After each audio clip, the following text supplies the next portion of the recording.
Guys welcome to my channel and आज हम प्राचीन भारत का इतिहास पढ़ेंगे और देखने की कोशिश करेंगे कि प्राचीन भारत का उद्भव कैसे हुआ और धीरे धीरे इसका विकास कैसे होता हुआ चला गया। तो चलिए देखते हैं। सभी को पता होगा कि प्राचीन भारत में पहले होमोसेपियंस सेपियंस लोग आए। फिर बताया जाता है कि जो मेसोपोटामिया सभ्यता है वो सबसे पहले आती है, उसके बाद हड़प्पा सभ्यता, फिर सिंधु सभ्यता। इसके बारे में हम देखेंगे। तो हम पहले देखते हैं हड़प्पा सभ्यता के बारे में। जो हड़प्पा सभ्यता का उद्भव है वो, इस पर ढेर सारे लोगों का मत है। जैसे जॉन मार्शल बोलते हैं कि ये 3250 ईसा पूर्व से 2750 ईसा पूर्व के बीच है। लेकिन वहीं यदि हम मार्टी व्हीलर की बात देखें तो मार्टी व्हीलर बोलते हैं कि जो इसका उद्भव है वो है 2500 से 1500 ईसा पूर्व के बीच। लेकिन हम कार्बन 14 के अनुसार यदि देखें तो हड़प्पा सभ्यता का उद्भव 2500 ईसा पूर्व से 1750 ईसा पूर्व के बीच में है। यदि इसका उद्भव 2500 ईसा पूर्व से 1750 ईसा पूर्व के बीच है, आखिरकार किसने इसकी खोज की और किसने पता किया कि हड़प्पा पाकिस्तान में स्थित है? उनका नाम है 1921 में दयाराम साहनी ने हड़प्पा सभ्यता की खोज की है। और वहीं 1922 में मोहनजोदड़ो की भी खोज किसने की? राखालदास बनर्जी जी ने की थी। किसने किया था? राखालदास बनर्जी ने। यदि राखालदास बनर्जी ने मोहनजोदड़ो की खोज की है, दयाराम साहनी ने हड़प्पा सभ्यता की खोज की है, तो बताइए हड़प्पा सभ्यता की विशेषताएं क्या थी? हड़प्पा सभ्यता की मुख्य विशेषता यह थी कि यह शहरी व्यवस्था से बिल्कुल परिचित था। अर्थात हड़प्पा सभ्यता में जो घर होते थे, घर का जो मुख्य द्वार होता था वह सड़क के सामने से नहीं गुजारा जाता था। अर्थात यदि हड़प्पा सभ्यता का ये घर है और ये सड़क है तो इनका जो मुख्य द्वार होता था वो पूरे पश्चिम में हो सकता था, लेकिन यह सड़क के और मुख्य द्वार नहीं बनाया जाता था। और हड़प्पा सभ्यता में क्या होता था कि यहाँ की जो नालियाँ होती थी वो पक्की नालियाँ होती थी और ये एक बड़ी सी नाली होती थी और सभी घरों का जो गंदा पानी है, जो भी पानी, वो छोटी नालियों के माध्यम से बड़ी नाली में मिलता था। इसलिए हड़प्पा सभ्यता को नगरीय क्रांति के रूप में भी जाना जाता है। यदि बात करें हड़प्पा सभ्यता स्थित कहाँ है, हड़प्पा जो सभ्यता है हड़प्पा स्थित कहाँ है? हड़प्पा पाकिस्तान में पंजाब प्रांत में स्थित है। पंजाब प्रांत में किस ज़िले में? मोंटगोमरी ज़िले में। और किस नदी के किनारे? रावी नदी के बाएं तट पर यह पूरा स्थल स्थित है। और हड़प्पा सभ्यता की मुख्य विशेषता यह है कि यहाँ पर एक विशाल अन्नागार प्राप्त हुआ है। वहीं यदि मोहनजोदड़ो की विशेषताओं की बात करें तो मोहनजोदड़ो का जो शाब्दिक अर्थ है उसको कहते हैं मृतकों का टीला। और मृतकों का टीला, और यहाँ की एक अन्य विशेषता यह भी है कि यहाँ पर एक विशाल स्नानागार प्राप्त है। हड़प्पा सभ्यता में विशाल अन्नागार प्राप्त हुआ है और मोहनजोदड़ो में विशाल स्नानागार प्राप्त हुआ है। यदि बात करें हड़प्पा से कौन कौन से अवशेष प्राप्त हुए हैं, तो हड़प्पा से जो कांस्य कांस्य धातु का बना हुआ उर्वरता देवी का एक क्या है, मूर्ति प्राप्त हुई है। और हड़प्पा से ईंटों का वृत्ताकार चबूतरे प्राप्त हुए हैं। यदि बात करें मोहनजोदड़ो से क्या प्राप्त हुआ है, मोहनजोदड़ो से भी कांस्य धातु की नृत्य करती हुई मूर्ति प्राप्त हुई है। और यहाँ से पशुपतिनाथ की मूर्ति भी प्राप्त हुई है। यदि हम बात करें अन्य पुरा स्थलों की, जैसे हमने पढ़ा क्या, हड़प्पा सभ्यता। हड़प्पा सभ्यता में हड़प्पा स्थल महत्वपूर्ण था, मोहनजोदड़ो स्थल महत्वपूर्ण था। यदि इसी में यदि देखें तो एक स्थल है चनहुदड़ो। चनहुदड़ो ये स्थित कहाँ है? पहली बात हमें ये पता रहना चाहिए चनहुदड़ो की जो खोज है वो किसने किया था। इसकी खोज MG मजूमदार ने किया था। कब किया था? 1931 ईस्वी में। यदि बात करें कि चनहुदड़ो स्थित कहाँ है, चनहुदड़ो स्थित है सिंध प्रांत में। यदि हम पाकिस्तान का मैप देखेंगे तो पाकिस्तान का जो मैप है ये इस साइड है सिंध प्रांत। इस सिंध प्रांत के साइड में चनहुदड़ो स्थित है। यदि हम बात करें चनहूदड़ों की अन्य विशेषताओं की, तो यह जो चनहूदड़ो है इसमें झुकर संस्कृत का भी सम्मेलन मिलता है। अर्थात चनहूदड़ों से हमें सैंधो संस्कृत के साथ साथ प्राक हड़प्पा संस्कृत अर्थात हड़प्पा संस्कृति से पहले जो भी संस्कृतियां थी उसका भी समागमन यहाँ पे चनहूदड़ों में मिलता है। और अन्य विशेषताओं की यदि बात करें तो यहाँ पे सौंदर्य प्रसाधन जैसे लिपस्टिक का साक्ष्य चनहूदड़ों से प्राप्त है। और यहाँ पर जो दुर्ग का अस्तित्व है यहाँ पर नहीं प्राप्त हुआ है। यदि बात करें चनहूदड़ों का एक मुख्य विशेषता यह है कि यहाँ पर जो वक्राकार ईंट है या का साक्ष्य चनहूदड़ों से प्राप्त है। अब दूसरा पुरास्थल है, उसका नाम है लोथल। जैसा कि सभी को पता होगा कि लोथल जो है वह गुजरात राज्य में स्थित है। गुजरात कहाँ है? गुजरात यहाँ पे स्थित है।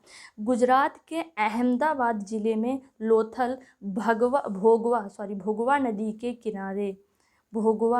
के किनारे लोथल स्थित है। और इसकी जो खोज है उसकी खोज डॉक्टर SR राव ने 1954 ईस्वी में इसकी खोज की थी। लोथल बंदरगाह के लिए प्रमुख है। क्यों? क्योंकि एशिया ये है भारत और इधर इस साइड, एक सेकेंड आपको हम दिखाते हैं।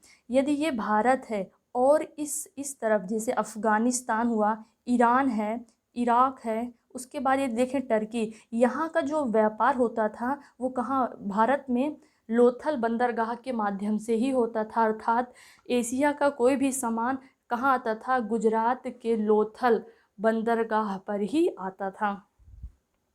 यदि लोथल की अन्य विशेषताओं को यदि देखें तो लोथल को लघु हड़प्पा या मोहनजोदड़ो का नगर भी कहते हैं। लोथल में 3 युगल समाधियां और मोहरे तथा बाट एवं माप के साक्ष्य प्राप्त हैं। यदि अन्य स्थल की बात करें तो मुख्य स्थल आता है कालीबंगा। जो कालीबंगा है यह काले रंग की चूड़ियों के लिए फेमस है। अर्थात जो कालीबंगा है इसका अर्थ ही है काले रंग की चूड़ियाँ। और इस स्थल की खोज किसने की थी? इस स्थल की खोज ए घोष ने किया था। और यह कब किया था? 1953 ईस्वी में कालीबंगा की खोज ए घोष ने किया था। और कालीबंगा स्थित कहाँ है? राजस्थान के गंगानगर जिले में स्थित है। कहाँ स्थित है? राजस्थान के गंगानगर जिले में स्थित है। इस स्थल के जो प्रमुख साक्ष्य हैं वो जुते हुए खेत का साक्ष्य प्राप्त है। जो एग्जाम में पूछा जाता है कि जुते हुए खेत का साक्ष्य हड़प्पा के किस स्थल से प्राप्त है, वह कालीबंगा के स्थल से प्राप्त हुआ है। और कालीबंगा से हवन कुंड और बेलनाकार मोहरे जैसी प्रमुख आकृतियां प्राप्त हैं। बात करें अगले पुरास्थल की तो उसका नाम है बनवाली। जो बनवाली है यह हरियाणा राज्य के हिसार जिले में स्थित है। और यह इस स्थल की जो खोज है इसकी खोज RS विस्ट ने की थी। किसने किया था? RS विस्ट ने किया था।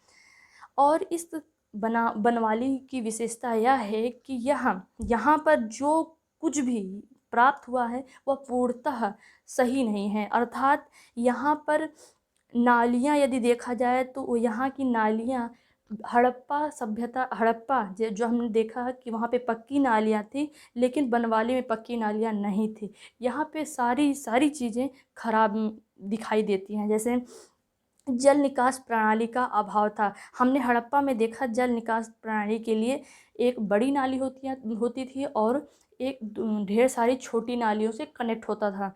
लेकिन बनवाली में ऐसी कोई व्यवस्थाएं नहीं देखने को मिलती हैं। लेकिन बनवाली में अच्छे किस्म के जौ के साक्ष्य प्राप्त हैं। अच्छे किस्म के जो जौ हैं यहाँ से प्राप्त हैं। और यहाँ पर हल की आकृति का भी अवशेष प्राप्त है। बात करें अन्य पुरास्थल की तो सुरकोटड़ा जो है यह गुजरात के कच्छ जिले में स्थित है। इसकी खोज जगपति जोशी ने 1964 ईस्वी में किया था। और यहाँ से जो अवशेष प्राप्त हैं वो कब्रगाह और घोड़े की अस्थियाँ। मुख्यतः एग्जाम में पूछा जाता है कि घोड़े की अस्थि का साक्ष्य किस पुरास्थल से प्राप्त है? वह है सुरकोटड़ा कहाँ स्थित है? गुजरात में। यदि बात करें रंगपुर की, तो बात करें यदि हम रंगपुर की यदि हम बात करें रंगपुर की, तो जो रंगपुर है यह भी गुजरात के अहमदाबाद ज़िले में स्थित है। और इस स्थल की खोज 1931 ईस्वी में MS किसने? विश्ववत्स्य ने किया था। और 1953 ईस्वी में SR राव ने भी खोज किया था। यहाँ से जो अवशेष प्राप्त हैं, यहाँ पे धान की भूसी के ढेर प्राप्त हुआ है और कच्ची ईंटों के दुर्ग जैसे साक्ष्य प्राप्त हुए हैं। अगला और महत्वपूर्ण जो स्थल है वो है धौलावीरा। धौलावीरा को अभी हाल ही में यूनेस्को के वर्ल्ड हेरिटेज साइट में जोड़ा गया है और यह भारत का 40वां यूनेस्को साइट है। जो धौलावीरा है यह गुजरात में स्थित है। धौलावीरा कहाँ स्थित है? गुजरात में स्थित है। और 1990 से 1991 के बीच इसकी खोज RS विस्ट ने किया था। RS विस्ट ने इसकी खोज की है। और धौलावीरा वर्तमान में हड़प्पा कालीन 2 विशालतम नगरों में से एक है। यदि बात किया जाए हड़प्पा सभ्यता में जो पहला विशालतम नगर है उसका नाम है राखीगढ़ी, जो हरियाणा में स्थित है। और दूसरा स्थल है धौलावीरा। धौलावीरा 3 प्रमुख भागों में विभाजित है, अर्थात यदि बोला जाए 3 तरफ से घिरा हुआ क्षेत्र है धौलावीरा। अन्य नगरों की यदि बात करें तो मांडा कहाँ स्थित है? जम्मू एंड कश्मीर में। रोपड़ पंजाब में स्थित है। आलमगीर उत्तर प्रदेश में स्थित है। एक अन्य क्वेश्चन यह बनता है कि जो सिंधु घाटी सभ्यता है, जो हड़प्पा सभ्यता है, यह किस आकार का है? यह त्रिभुजाकार आकार में है। अब हम आते हैं अपने नेक्स्ट टॉपिक, वैदिक सभ्यता। वैदिक सभ्यता की शुरुआत में हम देखेंगे कि हम वैदिक सभ्यता की शुरुआत कैसे हुई है। जो वैदिक सभ्यता है, ये वैदिक काल को यदि हम विभाजित करें तो वैदिक काल 2 भागों में विभाजित है। एक है ऋग्वैदिक काल और दूसरा है उत्तर वैदिक काल। ऋग्वैदिक काल का जो समय है वो 1500 से 1000 ईसा पूर्व के मध्य माना जाता है। और वहीं उत्तर वैदिक काल का जो टाइम पीरियड है वो 1000 से 600 ईसा पूर्व के मध्य माना जाता है। यदि हम बात करें ऋग्वैदिक काल की, तो ऋग्वैदिक काल में 1028 सूक्त हैं, 10 मंडल हैं। क्या है? 1028 सूक्त हैं और 10 मंडल हैं। और 9वें मंडल में सोम रस का वर्णन किया गया है। और तीसरे मंडल में जो ऋषि विश्वामित्र हैं उनके द्वारा ओम भूर्भुवः स्वः मंत्र का उच्चारण किया गया है। अच्छा, चलिए हम देखते हैं वेदों के प्रकार और वेदों का जो ब्राह्मण, आरण्यक और उनके उपवेद हैं उसके नाम देखते हैं। यदि हम देखें ऋग्वेद का जो ब्राह्मण है उसका नाम है ऐत्रेय और कौशितकी, और आरण्यक है ऐत्रेय और कौशितकी। लेकिन ऋग्वेद का उपवेद आयुर्वेद है। शुक्ल यजुर्वेद की बात करें तो शतपथ ब्राह्मण है। आरण्यक जो है बृहदारण्य और मैतारणी उपवेद धनुर्वेद है। कृष्ण यजुर्वेद की बात करें तो तैत्तिरीय, बृहदारण्य, मैत्रेय यह आरण्यक है और धनुर्वेद उपवेद है। सामवेद की बात करें तो पंचविश, षड्विश, छांदोग्य यह ब्राह्मण है किसका? सामवेद का। और आरण्यक है जैमिनी, छांदोग्य। यदि बात करें सामवेद का उपवेद क्या है तो गंधर्व वेद सामवेद का उपवेद है। अथर्ववेद का ब्राह्मण गोपथ है। और अथर्ववेद का आरण्यक क्या है? इसमें कोई किसी भी प्रकार का आरण्यक नहीं है। लेकिन अथर्ववेद का जो उपवेद है वो है शिल्पवेद। बात करें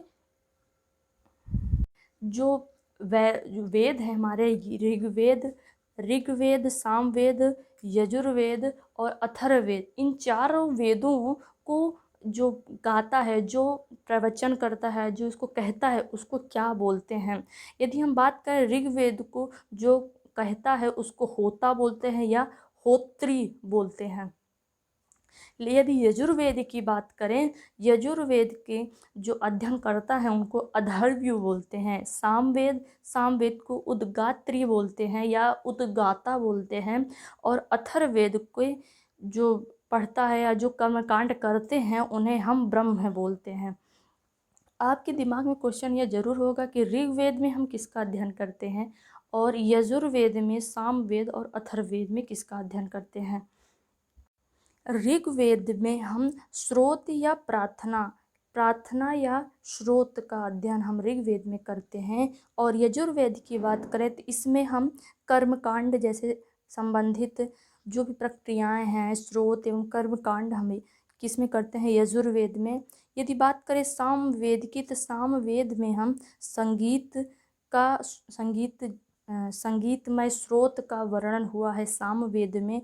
अथर्व जो वेद है इसमें तंत्र मंत्र वशीकरण जैसे स्रोत अथर्ववेद में सम्मिलित किए हुए हैं। यदि हम ऋग्वेद के बारे में देखें तो ऋग्वेद में 10 मंडल हैं और 1028 सूक्त हैं। और दूसरे और 7वें मंडल को गोत्र मंडल के नाम से जाना जाता है। ऋग्वेद में अनेक जो बातें आई हुई हैं वह ईरान की एक पुस्तक जिंदा अवेस्ता से मिलती जुलती दिखाई देती हैं। ऋग्वेद के जो 10 मंडल हैं उन 10 मंडल से संबंधित जो प्रमुख कवि हैं, जो प्रथम मंडल है उसके जो कवि है उनका नाम है मधुछंदा, द्वितीय का गृत्समद, तृतीय का विश्वामित्र जिन्होंने गायत्री मंत्र का उल्लेख किया है, चौथा है वामदेव जो कृषि संबंधित प्रक्रिया से संबंधित कवि हैं उनका नाम है वामदेव, पांचवें मंडल है उसके कवि हैं आत्रि, छठे का है भारद्वाज मुनि, सातवें का है वशिष्ठ और आठवें का है कण्व ऋषि, नौवें का है पवमान अंगिरा। इसी 9वें में सोम रस का भी वर्णन हुआ है। 10वां मंडल है क्षुद्र सूक्तीय या महासूक्तीय कवि का वर्णन हुआ है। यदि हम बात करें जो वैदिक सभ्यता है उसमें कुछ पुराने नाम हैं जिसको वर्तमान में किस नाम से जाना जाता है। जैसे कुंभा है, कुंभा को वर्तमान में काबुल बोला जाता है। और यदि सुवास्तु की बात करें तो सुवास्तु को स्वात बोला जाता है। गोमती नदी को वर्तमान में गोमती नदी नहीं है, गोमती स्थल है, गोमती। सिंधु नदी को सिंध बोला जाता है। यदि बात करें वितस्ता को झेलम बोला जाता है। अस्किनी रावी, विपाशा व्यास, सरस्वती घग्गर, सदा नीरा गंडक जैसे ये वर्तमान नाम दिए गए हैं।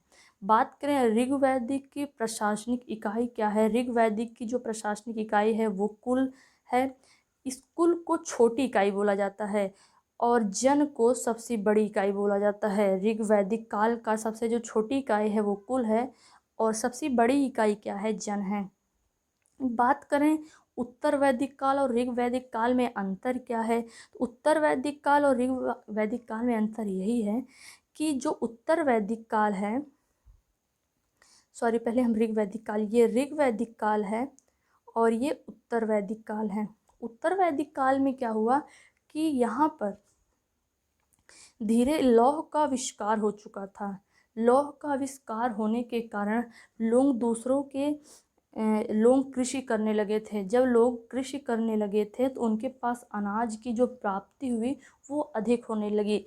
वहीं यदि हम ऋग वैदिक काल की बात करें तो ऋग वैदिक काल में लौह अर्थात लोहे की खोज नहीं हुई थी। इस वजह से यहाँ पे कृषि व्यवस्था बहुत कमज़ोर थी। लेकिन यहाँ पे पशुपालन बहुत अच्छी तरह से होता था और पशुओं में गाय सबसे पूजनीय होती थी। गाय हर घर में, हर कबीले में, ऋग वैदिक काल के हर कबीले में गाय ही पाई जाती थी और उस जो गाय की रक्षा करता था उसे गोपथ बोला जाता था।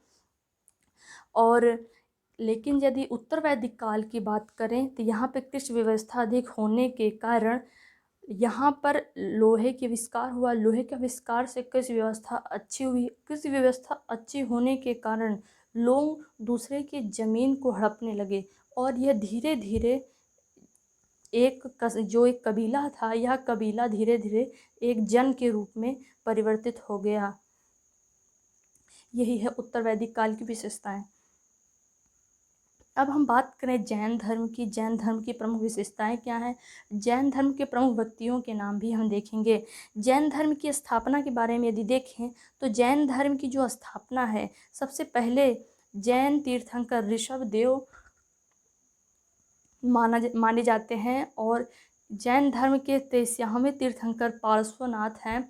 और पार्श्वनाथ ने 4 महाव्रतों का प्रतिपादन किया, जिसमें सत्य, अहिंसा, अपरिग्रह, अस्थेय प्रमुख हैं।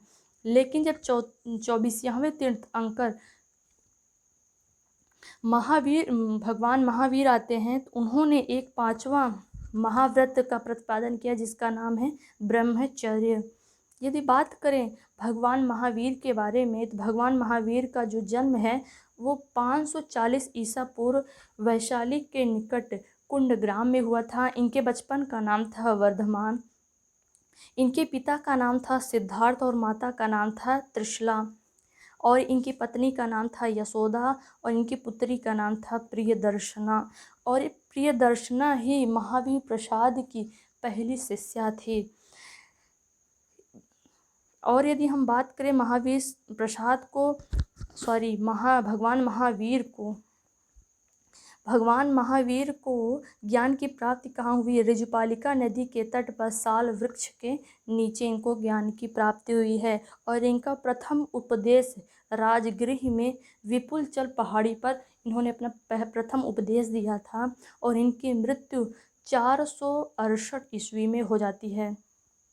बात करें जैन धर्म की शिक्षाएं और उनके सिद्धांत की, तो जैन धर्म के अनुसार मोक्ष की प्राप्ति के लिए कर्मकांड या अनुष्ठान की आवश्यकता नहीं है।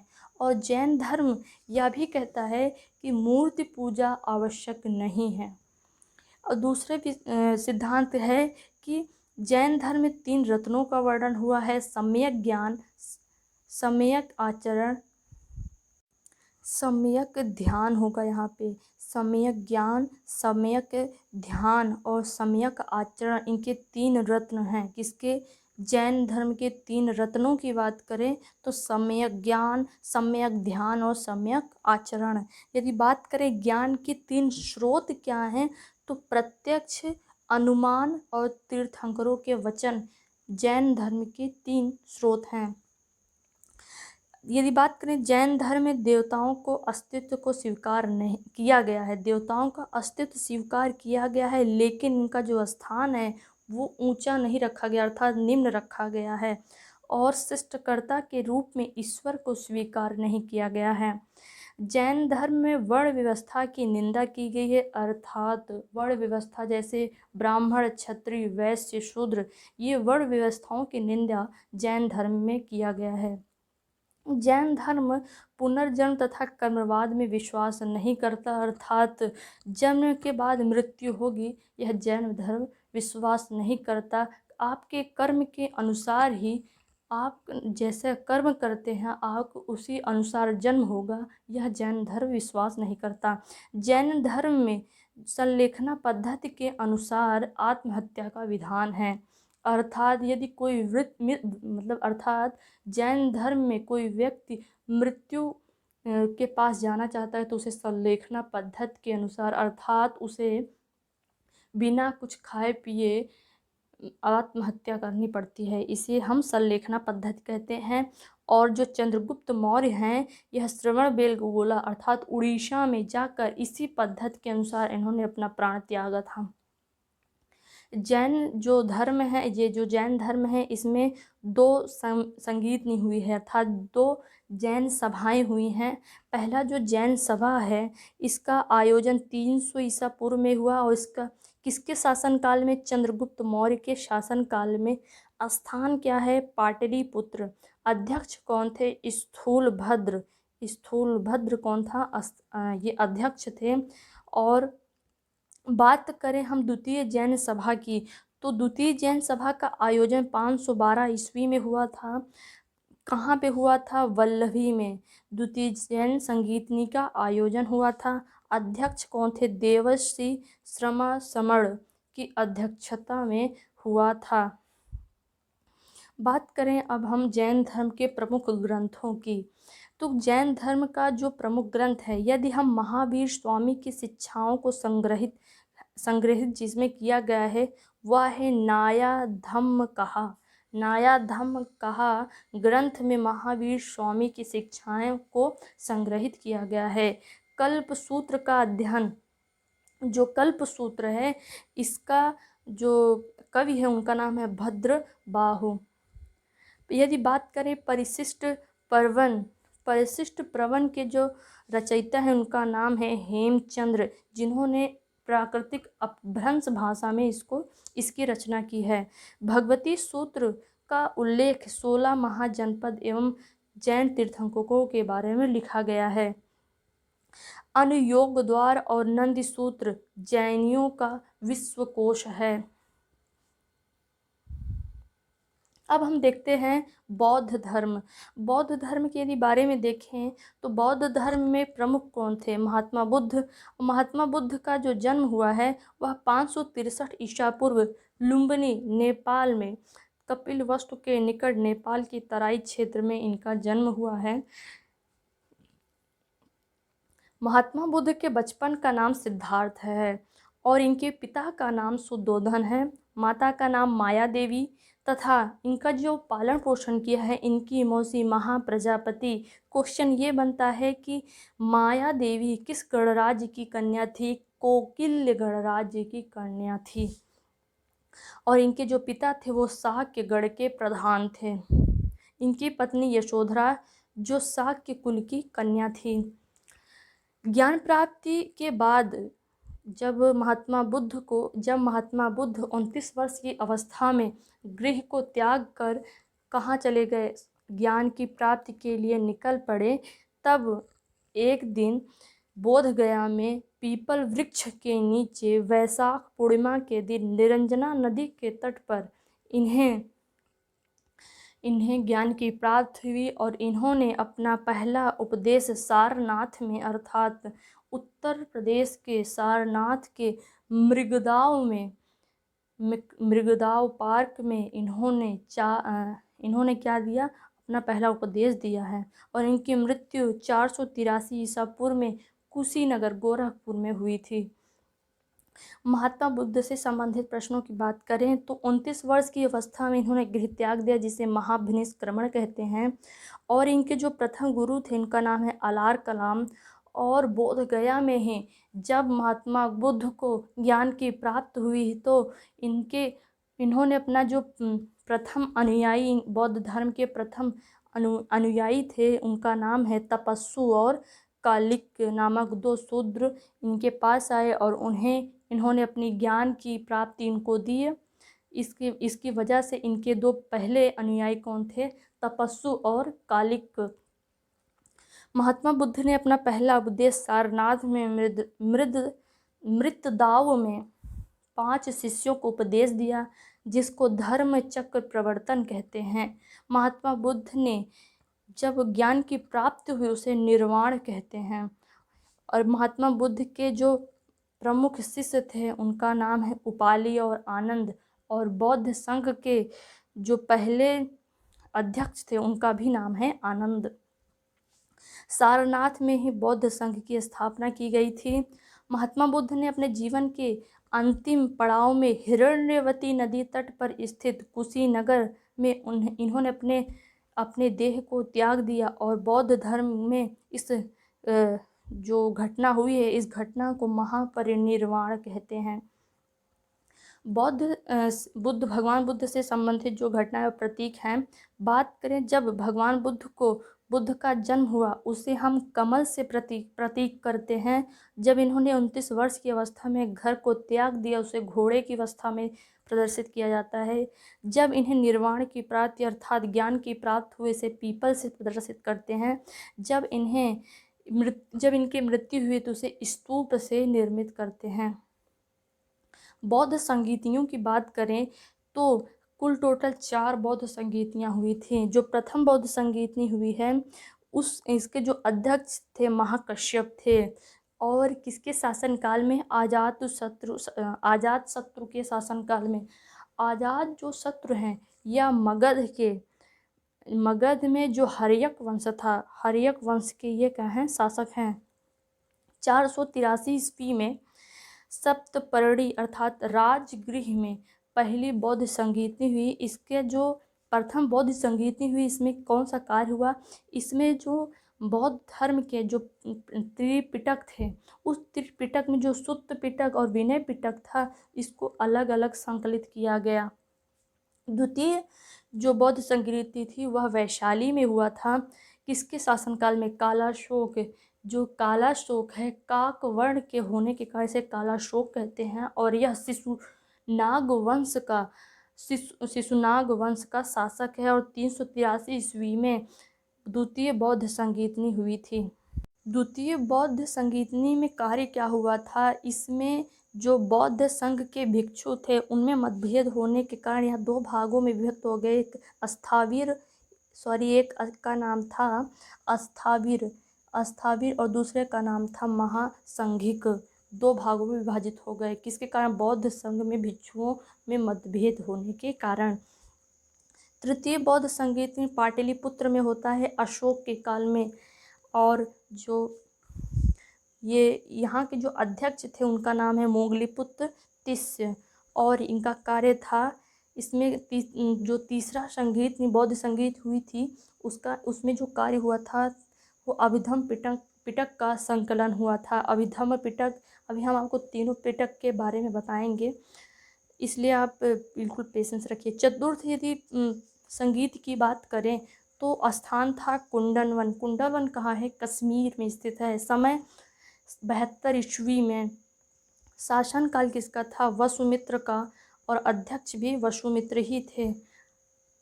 यदि बात करें चौथी बौद्ध संगीतनी में कार्य क्या हुआ, तो बौद्ध जो संघ में हीनयान और महायान दो संप्रदाय विभाजित हो गए थे। बौद्ध धर्म ग्रंथ के 3 पिटक हैं जो पाली भाषा में लिखे गए हैं। किसमें लिखे गए हैं, पाली भाषा में लिखे गए हैं। त्रिपिटक जिन्हें कहते हैं, त्रिपिटक एक है विनय पिटक, सुत्त पिटक और अभिधम्म पिटक। विनय पिटक में क्या चर्चा की गई है,